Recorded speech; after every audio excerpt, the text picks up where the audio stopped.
الأهلي علشان يواجه ميسي من جديد.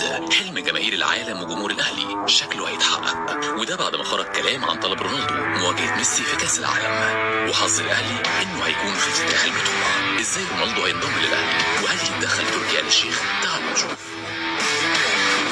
كريستيانو رونالدو عايز يرجع لايام الشقاوه من تاني ويرجع لنا ليالي الكلاسيكو المميزه بين ريال مدريد وبرشلونه، بس المره دي هيكون مع الاهلي في مواجهه انتر ميامي الامريكي. بطوله كاس العالم للانديه وضعت الاهلي في مواجهه افتتاحيه مع رفاق ميسي، يعني مباراه جماهيريا هتكون الاعلى في البطوله التاريخيه.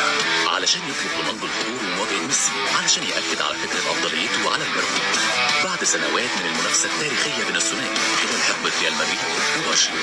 تصريح قديم من عبد القيعي رئيس شركه الاهلي السابق عن امكانيه الحصول على خدمات كريستيانو رونالدو تقريبا كده هيكون حقيقه، وده علشان المكافاه الكبيره المنتظره للمارد الاحمر بمجرد المشاركه فقط في البطوله. ووصلت قيمه المكافاه دي